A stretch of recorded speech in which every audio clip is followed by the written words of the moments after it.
안녕하세요.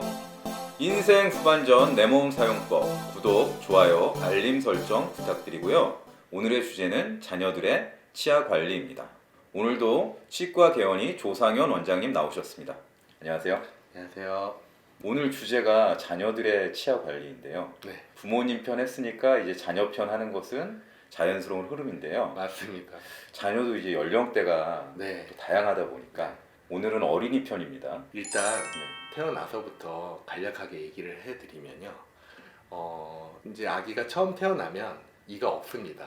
그렇죠. 예, 이가 없는 상태에서 태어났는데 처음으로 이가 나오기 시작하는 데가 어디냐면 아래 앞니 쪽입니다.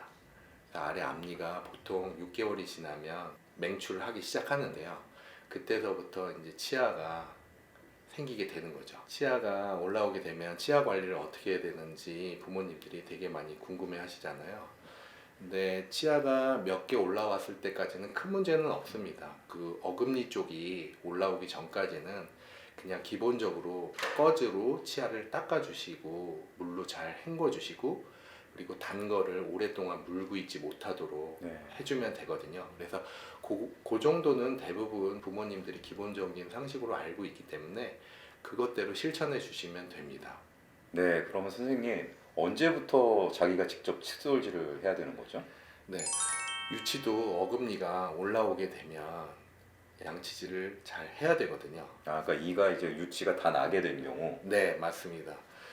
유치가 어금니가 올라오게 되면 그쪽으로 충치가 또한 발생하기 쉽게 됩니다.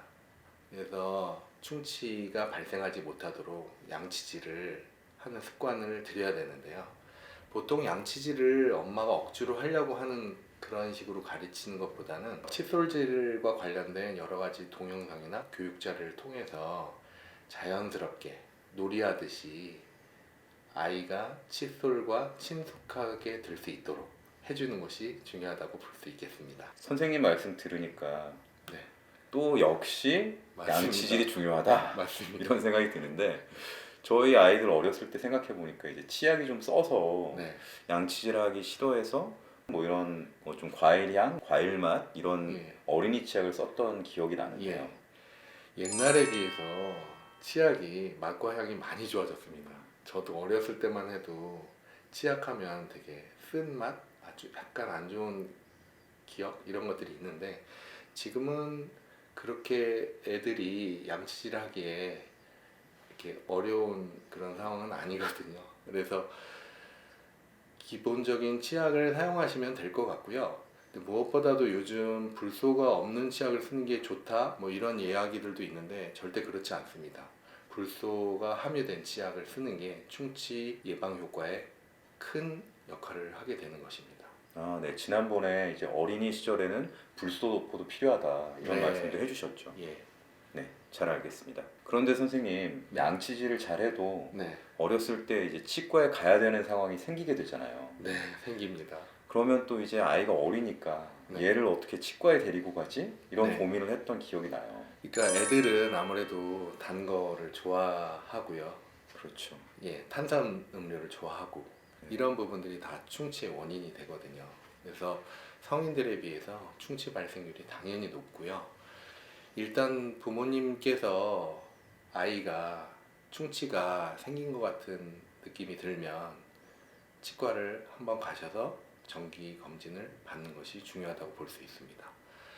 보통 영유아 구강 검진이라고 하는데 만 2세, 4세, 5세 세 번에 걸쳐서 국가에서 영유아 구강 검진을 실시하고 있거든요. 그거에 맞춰서 치과에 가서 충치가 있는지 없는지 그리고 아픈 데가 있는지 없는지만 확인해서 관찰해 주시면 될 것 같습니다. 네, 선생님께서 영유아 구강 검진을 말씀하시니까 네, 궁금한 게 하나 생겼는데 네, 그 유치 같은 경우도 충치 치료를 완벽하게 해야 되는 건지 네, 이게 사실 빠질 이빨이니까 네, 좀 치료를 완벽하게 안 해도 되는 거 아닌가? 뭐 이런 생각이 드는데요. 네. 유치의 기능을 먼저 살펴봐야 되는데요. 당연히 씹는 기능이 있으니까 저작 기능은 하게 되는 것이고요. 저작 기능뿐만 아니라 또한 중요한 게 공간 유지, 통해서 영구치들이 잘 올라올 수 있게 하는 기능을 하는 게 중요하거든요. 그래서 유치가 충치로 인해서 심하게 손상을 받았을 경우 그냥 방치했을 때 영구치가 향후에 올라오는데 여러 가지 문제점을 야기시킬 수 있거든요. 그래서 기본적으로는 유치의 충치도 치료를 하는 것이 원칙입니다. 근데 앞니 쪽에 충치가 생기는 경우들도 많거든요. 애들이 이제 우유병을 물고 자게 되는 경우 네. 단 것에 노출되는 시간이 길어지기 때문에 앞니가 많이 썩게 되는 아이들도 많이 있거든요. 그런 경우 앞니도 치료해야 되는가에 대해서 얘기를 한다면 앞니는 유치의 경우는 치료를 안 해도 크게 문제는 없습니다. 보통 유치의 앞니는 7살 정도면 빠지기 시작하거든요. 그렇죠. 그래서 짧은 기간 동안만 유지하면 되기 때문에 굳이 그렇게 치료를 할 필요는 없고요. 다만 유치 어금니 같은 경우는 보통 만 11세, 12세에 탈락되는데 그때까지는 영구치가 올라올 수 있는 공간을 잘 유지해 줘야 되기 때문에 유치 어금니 같은 경우는 치료를 받으셔야 됩니다. 네. 그러니까 빨리 빠지고 영구치가 나는 앞니 쪽은 네, 충치 치료를 완벽하게 안 해도 되지만 네 맞습니다. 오래 쓰게 되는 유치의 어금니 쪽은 치료를 해야 된다. 맞습니다. 네. 그렇게 알고 계시면 될 것 같습니다. 네, 선생님 얘기 들으니까 네. 저나 아내도 어렸을 때 아이들 치과 데려가느라고 고생했었는데 맞습니다. 앞니 쪽은 좀 치료를 덜 받게 할 걸 이런 생각이 좀 드네요. 네, 뭐 선생님은 이제 또 진료하시는 입장에서 네, 또 유아들 네, 아주 나이 어린 어린이가 올 경우에 더 네. 힘드시지 않나요? 네. 제가 개인적으로 아이들을 좋아하는데 네. 치과 의사가 된 다음부터는 아이들을 별로 예전만큼 좋아하지 않게 됐습니다. 왜냐하면 치과에 들어서자마자 아이들이 난리를 치는 경우가 많이 있습니다. 네, 일단 치과 문 앞 들어서기도 전에 맞습니다. 이제 막 경기를 일으키는 경우도 있죠. 네, 아이들만 경기를 부리는 게 아니라 저도 경기가 날 때가 있습니다. 근데 보통 애들이 학교를 가기 시작하면 치료를 어느 정도는 잘 받거든요. 네, 그랬던 네. 것 같아요. 미취학 아동, 특히 어린이집 다니는 4살서부터 6살 다니는 아이 같은 경우는 치료하기가 정말 만만치 않습니다. 그래서 일단 애들이 불안과 공포증으로 인해서 이제 울고 몸부림치고 난리가 나는데요. 일단 행동조절요법이 여러 가지가 있습니다. 그래서 그걸 통해서 애들이 좀 치료를 잘 받을 수 있도록 시도해 보고 여러 가지 이제 다양한 방법들을 통해서 진료를 해보려고 하는데 애가 다행히 좀 말을 잘 따라주면 진료를 받으시면 되고요. 그렇게 행동조절요법으로 잘 안 되는 경우는 소아를 전문으로 보는 치과나 아니면 아이들을 좀 잘 보는 치과라고 얘기되는 곳에 가서 진료를 받으시는 것도 필요하다고 볼 수 있습니다. 네, 저도 어린이 전문 치과에 네. 저희 둘째를 데리고 갔던 기억이 납니다. 네. 보통 이제 어린이 치과에 가서 진료를 받아야 되는 케이스는 어떤 케이스냐면 한두 군데가 아니라 여러 군데 치아가 나쁜 경우들은 매번 치과에 가는 게 애도 상당히 부담스러울 수 있거든요. 그래서 한 번에 몰아서 진료를 할 수 있는 소아치과에 그런 시스템이 돼 있는 데 가서 진료를 받으시는 것도 추천드릴 수 있겠습니다. 네. 근데 네. 가격 차이가 엄청나더라고요. 네, 이 소아치과에 가면 여러 가지 이제 진정법을 통해서 애들을 행동 조절을 하게 되는데요. 그림을 통해서 설명드리면 몇 가지 진정요법을 사용하게 됩니다. 그래서 소아치과에서 보통 사용하는 진정요법은 얕은 진정, 그러니까 애들을 기분을 좀 좋게 해주는 거죠.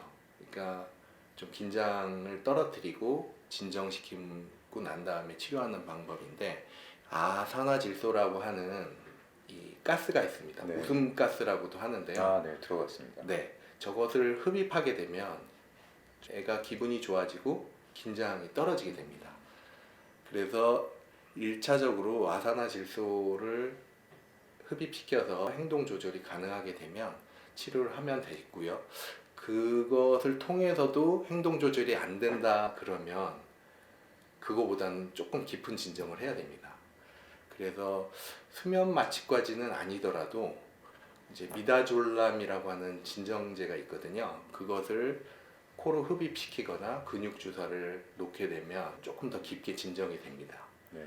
그렇게 돼서 잠이 든 상태와 유사한 상태에서 치료를 하게 되는 것이죠. 이렇게 진정요법을 통해서 진료받는 것도 여러 가지로 좀 신경 쓰일 수 있거든요. 부모님 입장에서는.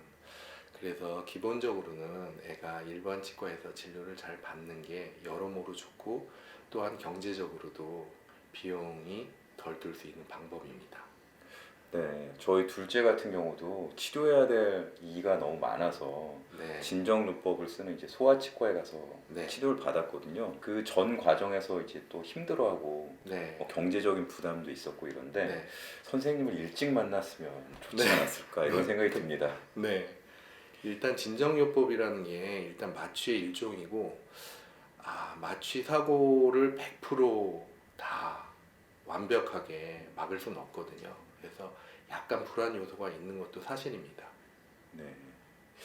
근데 치과 가는 건 어른도 무서워하는 일이고 아이들은 더 그런데요. 네, 그래서 이제 유치를 뽑는 경우 네, 요새도 그런지는 모르겠지만 저희 아이들 같은 경우는 집에서 뽑은 적도 좀 네. 있었거든요. 예. 근데 왜 이게 크게 문제가 되진 않는 거죠? 네. 어떤가요? 유치가 이제 영구치를 잘 견인해낼 수 있는 기능을 한다고 말씀드렸잖아요. 그래서 영구치가 정상적인 위치에 있는 경우는 유치 발치는 집에서 해도 상관없고 그냥 자연스럽게 빠지도록 놔둬도 상관없고 그렇습니다.